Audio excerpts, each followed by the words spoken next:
ಈ ದಿನ ಪ್ರಥಮ PUC ವಿದ್ಯಾರ್ಥಿನಿಯರು ಕಬಡ್ಡಿ ಆಟದ ಬಗ್ಗೆ ಒಂದು ವಿಚಾರಗೋಷ್ಠಿ ಅಥವಾ ಸೆಮಿನಾರ್ ಅನ್ನು ಮಾಡ್ತಿದ್ದಾರೆ.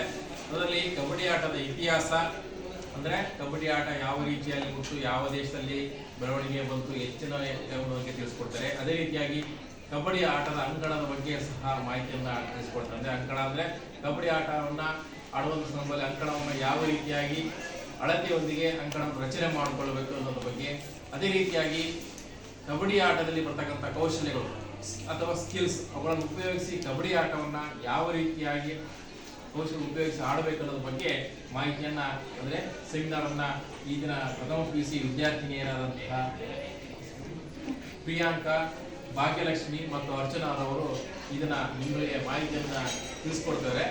ತಾವೆಲ್ಲ ಕೇಳಿಸ್ಕೊಂಡು ನಿಮ್ಗೆ ಏನಾರ ಡೌಟ್ ಇದ್ರೆ ಅವರಲ್ಲಿ ಪ್ರಶ್ನೆಯನ್ನು ಕೇಳೋದ್ರ ಮುಖಾಂತರ ನಿಮ್ಮ ಸಮಸ್ಯೆಗಳನ್ನು ಬಗೆಹರಿಸ್ಕೊಳ್ರಿ.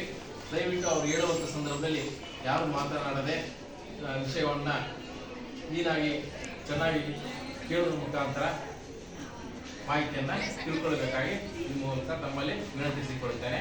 ಈಗ ಕುಮಾರಿ ಪ್ರಿಯಾಂಕರವರು ಕಬಡ್ಡಿ ಆಟದ ವಿಚಾರಗೋಷ್ಠಿಯನ್ನು ತಿಳಿಸ್ಕೊಡ್ತಾ ಇದ್ದಾರೆ.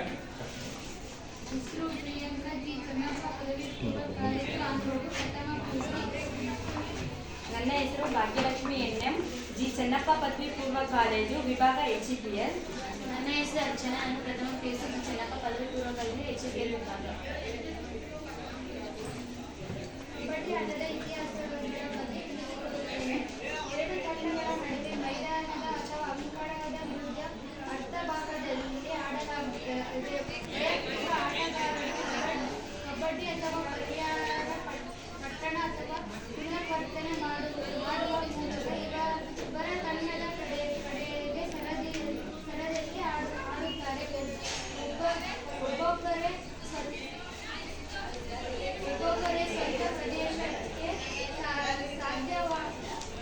ಹಿಂತಿರುಗಿ ಮೊದಲು ಸಿಕ್ಕಿ ಹಾಕಿಕೊಳ್ಳದೆ ಅಥವಾ ಉಸಿರು ತೆಗೆದುಕೊಳ್ಳದೆ ಸಾಧ್ಯವಾದಷ್ಟು ಎದುರಾಳಿಯನ್ನು ಟ್ಯಾಪ್ ಮಾಡುವ ಮೂಲಕ ಅಂಕಣ ಗಳಿಸುತ್ತಾರೆ. ದಕ್ಷಿಣ ಏಷ್ಯಾಕ್ಕೆ ಸ್ಥಳೀಯವಾಗಿ ಕಬಡ್ಡಿಯನ್ನು ಪಶ್ಚಿಮ ಭಾರತದಲ್ಲಿ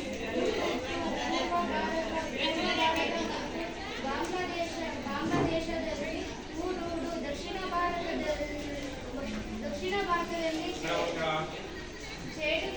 ಚೇಡುಗೂಡು, ಶ್ರೀಲಂಕಾದಲ್ಲಿ ಗೂಡು ಮತ್ತು ಥೈಲ್ಯಾಂಡ್ನಲ್ಲಿ ಪೀಚು ಎಂದು ಕರೆಯಲಾಗುತ್ತದೆ. ಆತ್ಮರಕ್ಷಣೆ ಮತ್ತು ಬೇಟೆಯಾಡಲು ಮಾನವ ಪ್ರತಿವರ್ತನೆಗಳನ್ನು ಬೆಳೆಸಿಕೊಳ್ಳಲು ನಿರ್ಣಯವಾಗಿರುತ್ತದೆ. ಇತಿಹಾಸದ ಪೂರ್ವದ ಕಾಲದಲ್ಲಿ ಈ ಆಟವು ಹುಟ್ಟಿಕೊಂಡಿದೆ ಎಂದು ಊಹಿಸಿಕೊಳ್ಳಲಾಗಿದೆ. ಪ್ರಾಚೀನ ಭಾರತದಲ್ಲಿ ಮಹಾಕಾವ್ಯ, ಮಹಾಭಾರತ, ಕುರುಕ್ಷೇತ್ರ, ಪೌರಾಣಿಕ ಯುದ್ಧದ ತನ್ನ ಖಾತೆಯಲ್ಲಿ ಮಿಲಿಟರಿ ಕಾರ್ಯಾಚರಣೆಯಲ್ಲಿ ಬಗ್ಗೆ ಹೇಳಲಾಗುತ್ತದೆ. ಅರ್ಜುನನ ಮಗ ಅಭಿಮನ್ಯು ಶತ್ರುಗಳ ಶಿಬಿರದ ಮೇಲೆ ಅವನತಿ ಹೊಂದಿದ ದಾಳಿ ಇದು ಕಬಡ್ಡಿ ಹೋಲಿಕೆಗಾಗಿ ಗುರುತಿಸಲ್ಪಟ್ಟಿದೆ. ಅನೇಕ ವರ್ಷಗಳಿಂದ ಭಾರತೀಯ ಗುರುಕುಲಗಳಲ್ಲಿ ಗುರುಗಳೇ ನಡೆಸುತ್ತಿರುವ ವೇದ ಶಾಲೆಗಳ ವಿದ್ಯಾರ್ಥಿಗಳು ಅಥವಾ ದೈಹಿಕ ವ್ಯಾಯಾಮಗಳಿಗಾಗಿ ಕಬಡ್ಡಿಯನ್ನು ಆಡುತ್ತಾರೆ. ಸಣ್ಣ ವ್ಯತ್ಯಾಸಗಳನ್ನು ಹೊರಹೊಮ್ಮಿಸಲು ಶತ್ರು ದೇಶವು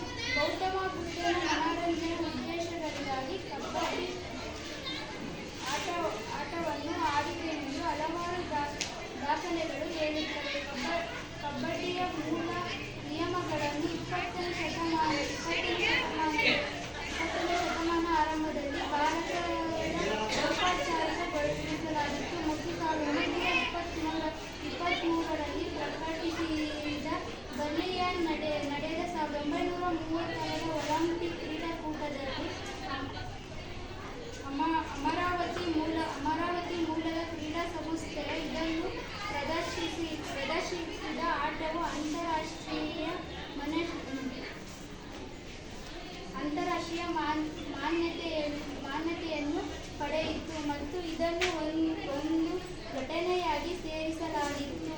2 ವರ್ಷದ ನಂತರ ಕೋಲ್ಕತ್ತಾದಲ್ಲಿ ನಡೆದ ಭಾರತೀಯ ಒಲಿಂಪಿಕ್ ಕ್ರೀಡಾಕೂಟದಲ್ಲಿ 1950ರಲ್ಲಿ ಕಬಡ್ಡಿ ಫೆಡರೇಷನ್ ಆಫ್ ಇಂಡಿಯಾ ರಚನೆಯಾಗಿತ್ತು.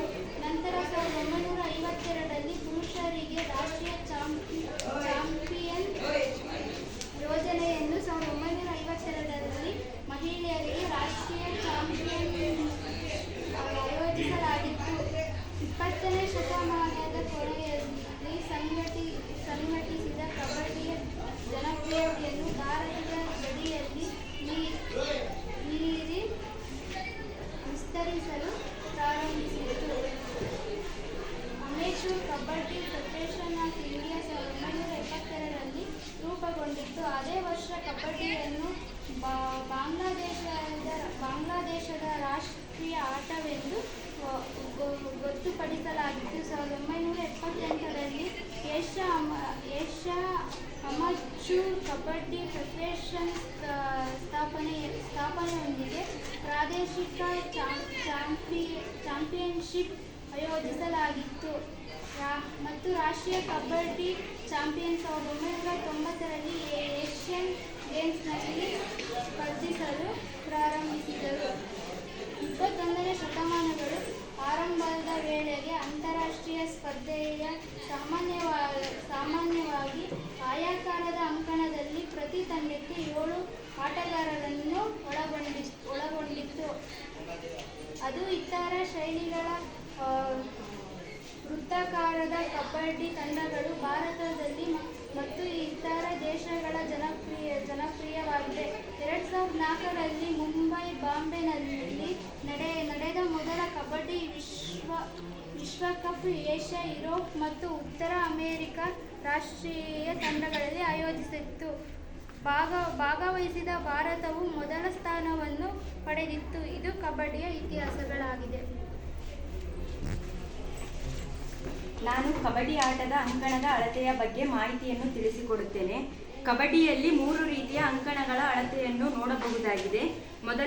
ಮೊದಲನೇದಾಗಿ ಬಾಲಕರ ಅಳತೆ ಸೀನಿಯರ್ 18 ವರ್ಷದ ಮೇಲ್ಪಟ್ಟವರಿಗೆ ಮತ್ತು ಮಹಿಳೆಯರ ಮತ್ತು ಬಾಲಕರ ಜೂನಿಯರ್ ಅಳತೆ 14ರಿಂದ 18 ಒಳಗಿನ ವರ್ಷದ ಬಾಲಕರಿಗೆ. ಬಾಲಕರ ಮತ್ತು ಬಾಲಕಿಯರ ಸಬ್ ಜೂನಿಯರ್ ಅಳತೆ 14 ವರ್ಷದ ಒಳಗಿನವರಿಗೆ. ಬಾಲಕರ ವಿಭಾಗ ಉದ್ದ 13 ಮೀಟರ್, ಅಗಲ 10 ಮೀಟರ್, ಡಯಾಗ್ನಲ್ಲು full court 16.40 metre, half court 11.926 metre, centre court 10 metre ಇರುತ್ತದೆ. ಮಧ್ಯದ ಗೆರೆಯಿಂದ ಬಾಕ್ ಲೈನ್ ಗೆರೆಗೆ 3.75 ಮೀಟರ್, ಬಾಕ್ ಲೈನಿಂದ ಬೋನಸ್ ಲೈನಿಗೆ 1 ಮೀಟರ್, ಬೋನಸ್ ಲೈನಿಂದ ಅಂತಿಮ ಗೆರೆಗೆ 1.75 ಮೀಟರ್, ಲಾಬಿ 1 ಮೀಟರ್ ಇರುತ್ತದೆ. ಮಹಿಳೆಯರ ವಿಭಾಗ ಮತ್ತು ಬಾಲಕರ ಜೂನಿಯರ್ 14ರಿಂದ 18 ವರ್ಷದ ಒಳಗಿನವರಿಗೆ ಉದ್ದ 12 ಮೀಟರ್, ಅಗಲ 8 ಮೀಟರ್ ಇರುತ್ತದೆ. Diagonal full court 14.422 metre, half court 10 metre, centre line 7.2 metre ಇರುತ್ತದೆ. ಮಧ್ಯದ ಗೆರೆಯಿಂದ ಬಾಕ್ ಲೈನ್ ಗೆರೆಗೆ 3 ಮೀಟರ್, ಬಾಕ್ ಲೈನಿಂದ ಬೋನಸ್ ಲೈನ್ಗೆ 1 ಮೀಟರ್, ಬೋನಸ್ ಲೈನ್ನಿಂದ ಅಂತಿಮ ಗೆರೆಗೆ 2 ಮೀಟರ್ ಇರುತ್ತದೆ. ಲಾಬಿ 1 ಮೀಟರ್ ಇರುತ್ತದೆ. ಬಾಲಕರ ಮತ್ತು ಬಾಲಕಿಯರ ಸಬ್ ಜೂನಿಯರ್ 14 ವರ್ಷದ ಒಳಗಿನವರಿಗೆ ಉದ್ದ 11 ಮೀಟರ್, ಅಗಲ 8 ಮೀಟರ್, ಮಧ್ಯದ ಗೆರೆಯಿಂದ ಬಾಕ್ ಲೈನ್ ಗೆರೆಗೆ 3 ಮೀಟರ್ ಇರುತ್ತದೆ. ಬಾಕ್ ಲೈನ್ನಿಂದ ಬೋನಸ್ ಲೈನ್ಗೆ 1 ಮೀಟರ್ ಇರುತ್ತದೆ. ಬೋನಸ್ ಲೈನ್ನಿಂದ ಅಂತಿಮ ಗೆರೆಗೆ 1.50 ಮೀಟರ್ ಇರುತ್ತದೆ. ಲಾಬಿ 1 ಮೀಟರ್ ಇರುತ್ತದೆ.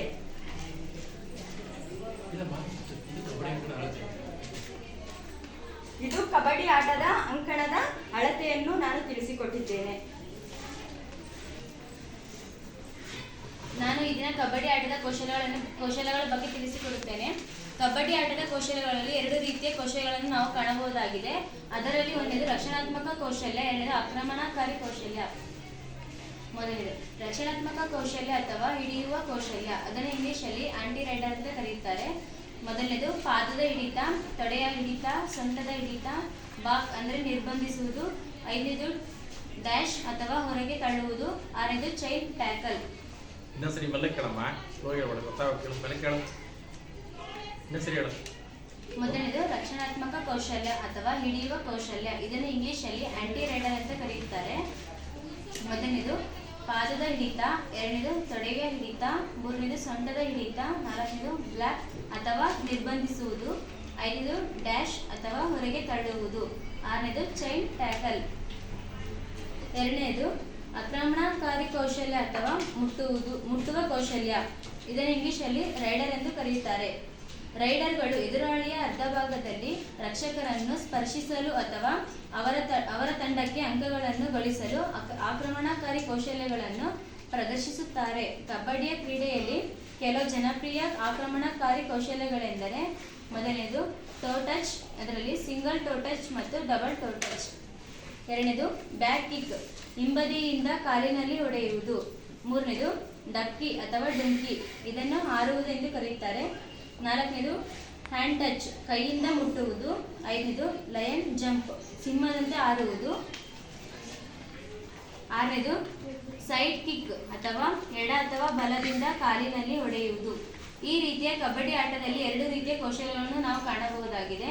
ಈ ಎಲ್ಲ ಕೌಶಲ್ಯಗಳನ್ನು ಕಬಡ್ಡಿ ಆಟದಲ್ಲಿ ಅಳವಡಿಸಿಕೊಂಡು ಈ ಆಟವನ್ನು ಆಡುತ್ತಾರೆ.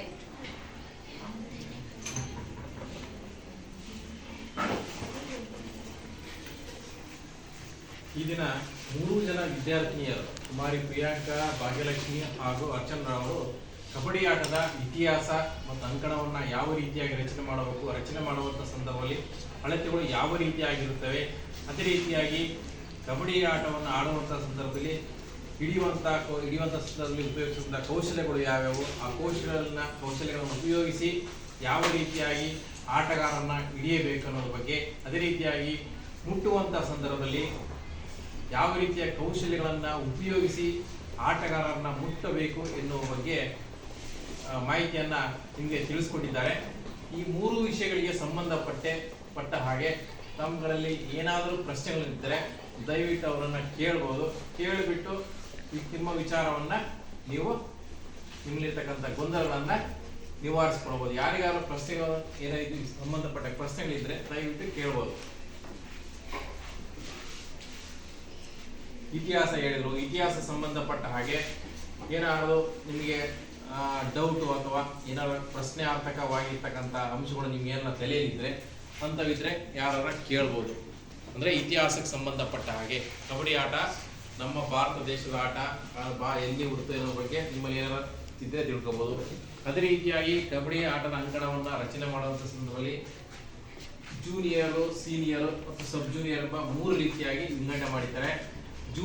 ಜೂನಿಯರಿಗೆ ಸಹ ಸಪರೇಟ್ ಆದಂಥ ಅಳತೆಯನ್ನು ಹೊಂದಿರ್ತಾರೆ. ಅದೇ ರೀತಿಯಾಗಿ ಸೀನಿಯರ್ಗೆ ಸಹ ಸಪರೇಟ್ ಆದಂಥ ಅಳತೆಯನ್ನು ಹೊಂದಿ, ಅದೇ ರೀತಿಯಾಗಿ ಸಬ್ ಜೂನಿಯರ್ಗೆ ಸಹ ಸಪರೇಟ್ ಅಳತೆಯನ್ನು ಹೊಂದಿ ಈ 3 ಅಳತೆಗಳನ್ನು ಉಪಯೋಗಿಸಿ ಅಂಕಣವನ್ನು ರಚನೆ ಮಾಡ್ತಾರೆ. ರಚನೆ ಮಾಡುವಂಥ ಸಂದರ್ಭದಲ್ಲಿ ನಾವು ಅಂಕಣವನ್ನು ರಚನೆ ಮಾಡ್ತೀವಿ. ಇಂಡೋರ್ ಅಥವಾ ಔಟ್ಡೋರಲ್ಲಿ ಸಹ ಅಂಕಣವನ್ನು ರಚನೆ ಮಾಡ್ತೀವಿ. ಆ ಸಂಬಂಧಪಟ್ಟಾಗೆ ಮಾರ್ಕಿಂಗ್ನಲ್ಲಿ ನಿಮಗೆ ಅಳತೆಯಲ್ಲಿ ಏನಾರ ಸಂಬಂಧಪಟ್ಟಂಥ ಕ್ವಶನ್ಗಳಿದ್ದರೆ ದಯವಿಟ್ಟು ಕೇಳ್ಬೋದು.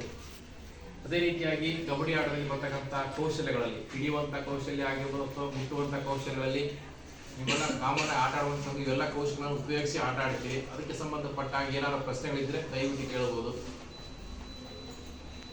ಎಲ್ಲರಿಗೂ ಅರ್ಥ ಆಗಿದೆ ಅಂದ್ಕೊಂಡಿದ್ದೀನಿ. ಇವರು 3 ಜನ ಮಾಡಿದಂಥ ಸೆಮಿನಾರ್ ಅಥವಾ ವಿಚಾರಗೋಷ್ಠಿಯಲ್ಲಿ ಅರ್ಥ ಆಗಿದೆ ಅಂತ ನಿಮ್ಗೆಲ್ಲರಿಗೂ? ಏನು ಡೌಟ್ ಇಲ್ಲ ತಾನೆ? ಹೌದಾ, ಸರಿ ಆಯಿತು. ಈ 3 ಜನ ವಿದ್ಯಾರ್ಥಿಗಳಿಗೆ ನಿಮ್ಮೆಲ್ಲರ ಪರವಾಗಿ ಧನ್ಯವಾದಗಳನ್ನು